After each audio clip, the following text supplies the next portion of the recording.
మీనరాశి డిసెంబర్ 2023. మీనరాశి మీన నక్షత్రంలో నుంచి ఉద్భవించిన రాశి చక్రంలో 12వ రాశి. పూర్వాభాద్ర నక్షత్రం 4వ పాదం, ఉత్తరాభాద్ర నక్షత్రం 4 పాదాలు, రేవతి నక్షత్రం 4 పాదాల కింద జన్మించిన వారిది మీనరాశి అవుతుంది. ఈ రాశి వారికి డిసెంబర్ 2023లో ఎలా ఉండబోతోందో ఈ వీడియోలో తెలుసుకుందాం. ఈ నెల ఈ రాశి వారికి ఆర్థిక లావాదేవీలు ఆశాజనకంగా ఉంటాయి. ఆలోచనలు కార్యరూపం దాలుస్తాయి. పనులు సజావుగా పూర్తి చేస్తారు. ఆప్తులు మీకు సహాయకులుగా నిలుస్తారు. నిరుద్యోగుల యత్నాలు అనుకూలిస్తాయి. ఆస్తి వివాదాలు పరిష్కారమవుతాయి. వాహన యోగం. ప్రముఖులతో పరిచయాలు. మీ ఆలోచనలు కార్యరూపంలో పెడతారు. వ్యాపారాలు వృద్ధి చెంది లాభాలు గడిస్తారు. ఉద్యోగాలలో ఒడిదుడుకులు తొలగుతాయి. వృత్తి వ్యాపారాల్లో ప్రోత్సాహకర వాతావరణం ఉంటుంది. ఉద్యోగ జీవితం సాఫీగా సాగిపోతుంది. ఇంట బయట గౌరవ మర్యాదలు పెరుగుతాయి.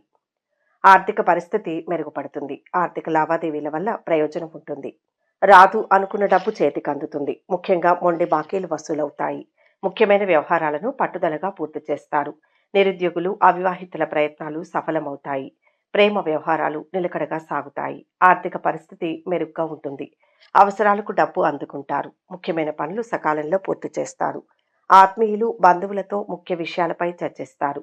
అరుదైన ఆహ్వానాలు అందుతాయి. చిన్ననాటి మిత్రుల నుంచి కీలక సమాచారం అందుతుంది. వాహన గృహ యోగాలు కలుగుతాయి. వ్యాపారాలు లాభసాటిగా ఉంటాయి. ఉద్యోగాలలో మీ సమర్థతను చాటుకుంటారు. మొదటి వారంలో ప్రధానమైన వృత్తుల వారికి సమయం బాగా అనుకూలంగా ఉంటుంది. ఉద్యోగంలో ప్రత్యేక బాధ్యతలను అప్పగించడం జరుగుతుంది. వ్యాపారాలు పర్వాలేదనిపిస్తాయి. ప్రస్తుతానికి ఎవరితోనూ ఆర్థిక లావాదేవీలు పెట్టుకోకపోవడం మంచిది. అనుకున్న పనులు అనుకున్నట్టు పూర్తవుతాయి. ఖర్చుల విషయంలో కాస్తంత జాగ్రత్తగా ఉండాల్సిన అవసరం ఉంది. కుటుంబంలో ఒకరికి దూర ప్రాంతాల్లో ఉద్యోగం లభించే అవకాశం ఉంది. ప్రేమ వ్యవహారాలు అనుకూలంగా సాగుతాయి. అమితోత్సాహంతో పురోగమిస్తారు. ఆలోచనలు అమలు చేస్తారు. నూతన విద్యా అవకాశాలు దక్కుతాయి. ఆర్థిక విషయాలలో పురోగతి కనిపిస్తుంది. దీర్ఘకాలిక సమస్యలు వివాదాలు పరిష్కారమవుతాయి. బంధువుల ప్రోద్బలంతో కొన్ని నిర్ణయాలు తీసుకుంటారు. ఆలయాలను సందర్శిస్తారు. పనులు చకచకా పూర్తవుతాయి. ఆరోగ్యం కుదుట పడుతుంది. వ్యాపారాలు లాభసాటిగా కొనసాగుతాయి. ఉద్యోగాలలో అనుకూల పరిస్థితులు. కళారంగం వారికి సేవలు గుర్తింపు పొందుతాయి. కెరియర్ పరంగా మీకు చాలా మంచి సమయం ఉంటుంది. మీ సహోద్యోగులు ఉన్నతాధికారుల నుంచి మీకు మంచి మద్దతు ఉంటుంది. మీరు విదేశాలకు లేదా మరేదైనా ఇతర ప్రదేశాలకు వెళ్లే అవకాశాన్ని పొందవచ్చు. ఇది మీకు మెరుగైన స్థానాలు ఆదాయాలను కలిగి ఉండడానికి సహాయపడుతుంది. మీకు అనేక ప్రయాణాలు కూడా ఉండవచ్చు. మిమ్మల్ని అపార్థం చేసుకునే వ్యక్తులతో మాట్లాడేటప్పుడు జాగ్రత్తగా ఉండండి. ఆరోగ్యపరంగా ఈ నెల బాగానే ఉంటుంది. కానీ మీకు కళ్ళు చర్మానికి సంబంధించి కొన్ని చిన్న చిన్న ఆరోగ్య సమస్యలు ఉండవచ్చు. కుటుంబ పరంగా బాగుంటుంది. మీరు మీ కుటుంబ సభ్యులతో మంచి సంబంధాలను కొనసాగిస్తారు. మీ జీవిత భాగస్వామి నుంచి ఆశ్చర్యకరమైన బహుమతి ఉంటుంది. మీరు మీ కుటుంబ సభ్యులతో కలిసి కుటుంబ కార్యక్రమానికి కూడా హాజరు కావచ్చు. రెండవ వారంలో ఎటువంటి ప్రయత్నమైనా సఫలమవుతుంది. కొద్ది ప్రయత్నంతో వ్యక్తిగత సమస్యలు పరిష్కారమవుతాయి. ముఖ్యమైన వ్యక్తులతో పరిచయాలు పెరుగుతాయి. ఉద్యోగంలో అధికారుల నుంచి సహచరుల నుంచి సహాయ సహకారాలు లభిస్తాయి. డాక్టర్లు లాయర్లు ఇంజనీర్లు వంటి వృత్తి రంగాల వారికి డిమాండ్ పెరుగుతుంది. వారికి సమయం అన్ని విధాలా అనుకూలంగా ఉంటుంది. వ్యాపారాల్లో ఆశించినంతగా లాభాలు పెరుగుతాయి. కుటుంబంలో సుఖ సంతోషాలు వెలువరుస్తాయి. పరిస్థితులు అనుకూలిస్తాయి. విద్యార్థుల ప్రయత్నాలు సానుకూలం. కొత్త వ్యక్తుల పరిచయం ఉంటుంది. శుభకార్యాలకు హాజరవుతారు. ఆర్థిక పరిస్థితి ఆశాజనకంగా ఉంటుంది. సన్నిహితుల నుంచి పిలుపు రావచ్చు. స్థిరాస్తి విషయంలో చికాకులు తొలగుతాయి. గృహ నిర్మాణ యత్నాలు కలిసి వస్తాయి. వ్యాపారాలు విస్తరిస్తారు. ఆశించిన లాభాలు తథ్యం. ఉద్యోగాలలో కొత్త హోదాలు దక్కుతాయి. రాజకీయ వర్గాలకు సత్కారాలు లభిస్తాయి. వ్యాపారస్తులకు వారి వ్యాపారంలో మంచి పెరుగుదల ఉంటుంది. ముఖ్యంగా మీకు మంచి ఆదాయం ఉంటుంది. వ్యాపారంలో డబ్బు పెట్టుబడి పెట్టాలనుకునేవారు లేదా దానిని విస్తరించాలనుకునే దానికోసం పనిచేయడం ప్రారంభించవచ్చు. మీరు ఎక్కువ డబ్బు పెట్టుబడి పెట్టాల్సి రావచ్చు. మీరు దీనిపై దృష్టి పెట్టాలి. సరైన పరిశోధన లేకుండా ఏ రకమైన పెట్టుబడి పెట్టకండి. విద్యార్థులకు మంచి సమయం ఉంటుంది. వారికి పెద్దలు లేదా ఉపాధ్యాయుల నుంచి కొంత మద్దతు లభిస్తుంది. వారు కోరుకున్న సంస్థల్లో ప్రవేశం కూడా పొందుతారు. పోటీ పరీక్షలు రాసేవారు ఆశించిన ఫలితం పొందడానికి ఎక్కువగా కృషి చేయాలి. మూడవ వారంలో వృత్తి ఉద్యోగాల్లో మంచి గుర్తింపు లభిస్తుంది. వ్యాపారాలలో సంపాదన నిలకడగా కొనసాగుతుంది. ఉద్యోగం మారడానికి చేస్తున్న ప్రయత్నాలు ఫలిస్తాయి. 1-2 శుభవార్తలు అందుతాయి. నిరుద్యోగులకు సమయం అనుకూలంగా మారుతుంది. కోరుకున్న సంస్థ నుంచి ఆఫర్ వచ్చే అవకాశం ఉంది. ఆదాయంలో ఆశించిన మార్పు ఉంటుంది. ముఖ్యమైన పనులు సకాలంలో సునాయాసంగా పూర్తవుతాయి. ఆరోగ్యం విషయంలో జాగ్రత్తగా ఉండడం మంచిది. మీరు తీసుకునే నిర్ణయాలు అందరినీ ఆశ్చర్యపరుస్తాయి. శ్రమకు తగిన ఫలితం దక్కించుకుంటారు. పనులు సకాలంలోనే పూర్తి చేస్తారు. ఆర్థిక వ్యవహారాలు సంతృప్తినిస్తాయి. రుణదాతల ఒత్తిళ్లు తొలగుతాయి. తీర్థయాత్రలను సాగిస్తారు. వివాహ ఉద్యోగ యత్నాలు ఫలిస్తాయి. సోదరులతో ఉత్తర ప్రత్యుత్తరాలు సాగిస్తారు. స్థిరాస్తి విషయంలో ఒప్పందాలు చేసుకుంటారు. వ్యాపారాలు అనుకున్న రీతిలో సాగుతాయి. కుటుంబ వాతావరణంలో ఆనందకర సంఘటనలు ఉంటాయి. క్రీడా రంగంలోని వారికి చక్కటి విజయాలు లభిస్తాయి. ఆర్థికపరమైన విషయాలలో కొంత అననుకూలత ప్రారంభమయ్యే సూచనలు ఉన్నాయి. నిరుద్యోగులకు ఉద్యోగ ప్రాప్తి లభిస్తుంది. ధనాదాయంలో చక్కటి స్థిరత్వం పొందుతారు. కుటుంబ సంతోషాలు ఉంటాయి. ఆశించిన విధంగా స్థానచలనం పొందుతారు. అధునాతన వస్తువులను అమర్చుకోగలుగుతారు. అతి కష్టం మీద వివాహ ప్రయత్నాలు ఫలిస్తాయి. ధనాదాయం బాగుంటుంది. పలుకుబడి కలిగిన వ్యక్తులతో ఉన్న పరిచయాల వలన లాభాలు ఏర్పడతాయి. వృత్తి వ్యాపారాలు సామాన్యంగా ఉంటాయి. ఉద్యోగ జీవనం సామాన్యంగా కొనసాగుతుంది. చివరి వారంలో నూతనంగా చేపట్టిన పనులు సజావుగా పూర్తి చేస్తారు. ఆత్మీయులు బంధువులతో మరింత ఉత్సాహంగా గడుపుతారు.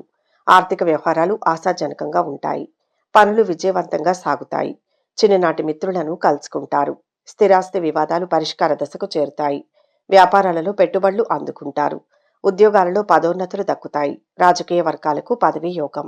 కళారంగం వారికి అవకాశాలు అప్రయత్నంగా దక్కుతాయి. వృత్తి వ్యాపారాలు లాభదాయకంగా సాగిపోతాయి.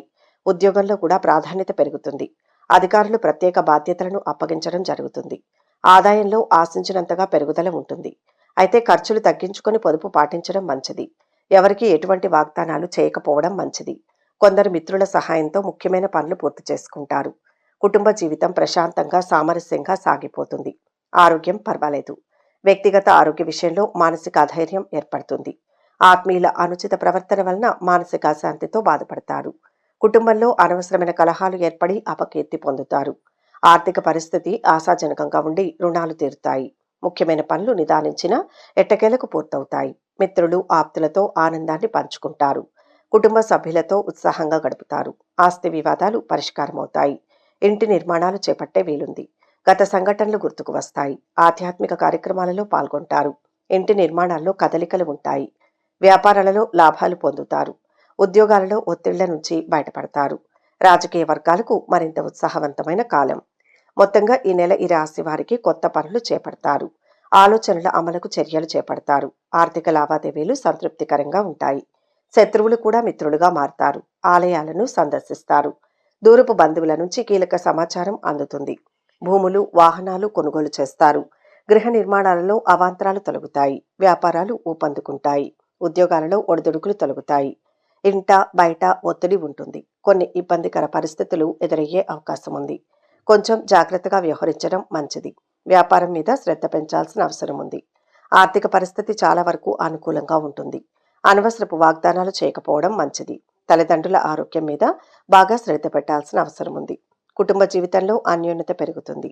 పిల్లల నుంచి శుభవార్తలు వింటారు. ఉద్యోగ ప్రయత్నాలు అనుకూలిస్తాయి. కుటుంబ సమస్యలు క్రమేపీ తీరుతాయి. ఆస్తి వివాదాల నుంచి గట్టెక్కుతారు. సోదరులతో సఖ్యత నెలకొంటుంది. వివాహ ఉద్యోగ యత్నాలు ఫలిస్తాయి. కొత్త వ్యక్తుల పరిచయం సంతోషం కలిగిస్తుంది. ఆలయాలను సందర్శిస్తారు. వ్యాపారాలలో ఆశించిన లాభాలు తథ్యం. ఉద్యోగాలలో మరింత పురోగతి ఉంటుంది. రాజకీయ వర్గాలకు ఒత్తిళ్లు తొలగుతాయి. తలపెట్టిన ప్రతి కార్యం ఆలోచన లాభిస్తుంది. గతకాలపు సమస్యలు తొలగిపోతాయి. కార్యసిద్ధి. ఆర్థిక అభివృద్ధి ఏర్పడతాయి. వృధా ధన వ్యయం తగ్గుతుంది. చేతిపై ధనం నిలుస్తుంది. శారీరక స్వస్థత ఏర్పడుతుంది. గృహ సంబంధ లేదా భూ సంబంధ స్థిరాస్తి లాభం ఏర్పడుతుంది. వివాదాలు తొలగిపోతాయి. శుభవార్తలు వింటారు. పాటించవలసిన పరిహారాలు: శ్రీ సుబ్రహ్మణ్య స్వామిని ఆరాధించాలి. పైన తెలుపబడిన రోజుల్లో కూడా శ్రీ సుబ్రహ్మణ్య స్వామి వారిని ఆరాధించాలి. ఎరుపు రంగు వస్త్రాలు, ఎరుపు రంగు ధాన్యం, శివాలయంలోని అర్చక స్వాములకు పాదాభివందనం చేసి తమలపాకులు, ఒక్కలు, అరటి పండ్లు 51 రూపాయల దక్షిణ పెట్టి దానమివ్వాలి. ఎర్రని కందులు, చక్కెరతో చేసిన పూర్ణం శ్రీ సుబ్రహ్మణ్య స్వామికి నివేదన చేయాలి. ఈ వీడియో కనుక మీకు నచ్చినట్లయితే లైక్ చేయండి, షేర్ చేయండి. మరిన్ని ఆధ్యాత్మిక విషయాల కోసం మా ఛానల్ను సబ్స్క్రైబ్ చేసుకోండి.